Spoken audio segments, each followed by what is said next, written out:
Hello, I'm Ali Langdon. Welcome to A Current Affair. 734 days.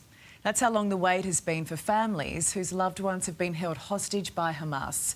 Of the 48 still in Gaza, at least 20 are believed to be alive. And tonight, a sense of hope. Israel and the militant group agreeing to phase one of a peace plan led by President Trump, which would see those hostages return home. Celebrations across Israel and Gaza when the news broke out that this war could soon be over. Udi Goren's cousin, Tal Haimi, was killed by Hamas militants on October 7 while fighting to protect his family and community. His body has been held in Gaza ever since. Udi joins me from Tel Aviv. Udi, you've been fighting to get these hostages home for 2 years. How are you feeling? Well, mixed emotions. First of all, this is the moment we've all been waiting for. This is why we've been out in the streets campaigning. This is why we've been in the Israeli parliament day and night. This is why we went all over the world to speak to whoever could have any kind of influence over this issue. And finally, this is it. And still, you know, nothing is set until everything is done. And we're already hearing Hamas say they might not be able to find all the murdered hostages. So that's another reason for concern. We know that war is complete chaos. We know it actually might be true. And my cousin is one of the murdered hostages, and you know I won't have any rest until he's back home. As you make that point, Hamas has said that there is no guarantee that they'll be able to find all the bodies of the hostages who are deceased.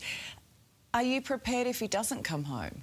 No, because I think if that does happen, it's a matter of how much resources of time and money and efforts and political will go into that question, because he was murdered and kidnapped under this government and our government, and they need to take responsibility for it and do whatever needs to be done in order to bring them back, of course with the collaboration of Hamas now signing this deal and the mediators. This much must take a priority.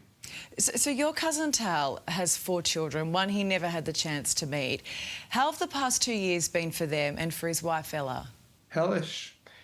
You know, there's a term called delayed grief, where we, the families of the murdered hostages, have experienced firsthand. Because when you lose someone, and I'm sure many of the viewers have lost someone close to them, you go through all the different stages of grief. First there's denial, then there's anger, and so on.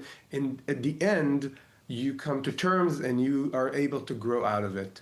We can't. We're stuck on October 7th. We can't mourn. We are still stuck in this phase of denial, because who knows if he's alive or not? Who has the proof?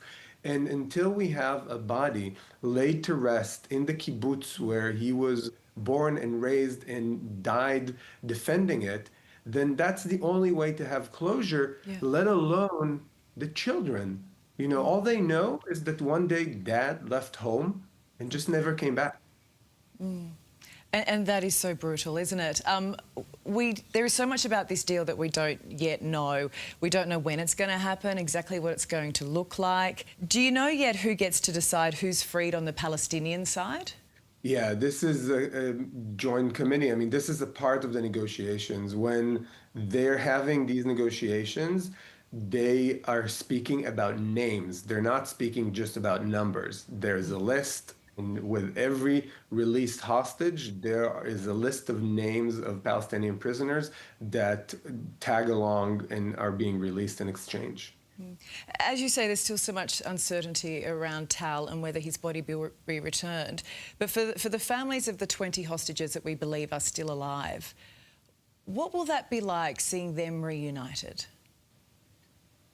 I actually just had goosebumps. But, you know, these are people that are more than my friends. They're, in a way, my extended family in the past 2 years.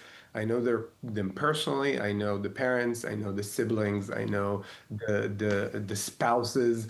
I know the people themselves. I can tell you about every single hostage, you know, their entire biography. and seeing them going back and finally getting their lives back, not just their lives that they're not in danger anymore, but just going back to life. All these families, their lives have stopped on October 7th and was just full of dread and sorrow and daily agony. And finally, they can start rebuilding and just going back to life.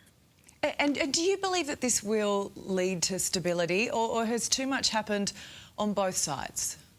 The only question, and that's the only question that needs to be asked, is that if there is enough political will from the side of Israel, of Hamas or Gaza or whoever will govern Gaza, and the mediators to push this through until there's actual deal, until there's rest. There have been far worse conflicts than have been resolved. After World War II, the world's biggest catastrophe in the 20th century, we had the EU come out of it.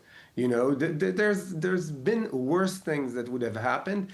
And the only question is whether we, Israelis, Palestinians, and our allies are going to work hard, diligently, consecutively towards drafting a new future for our region.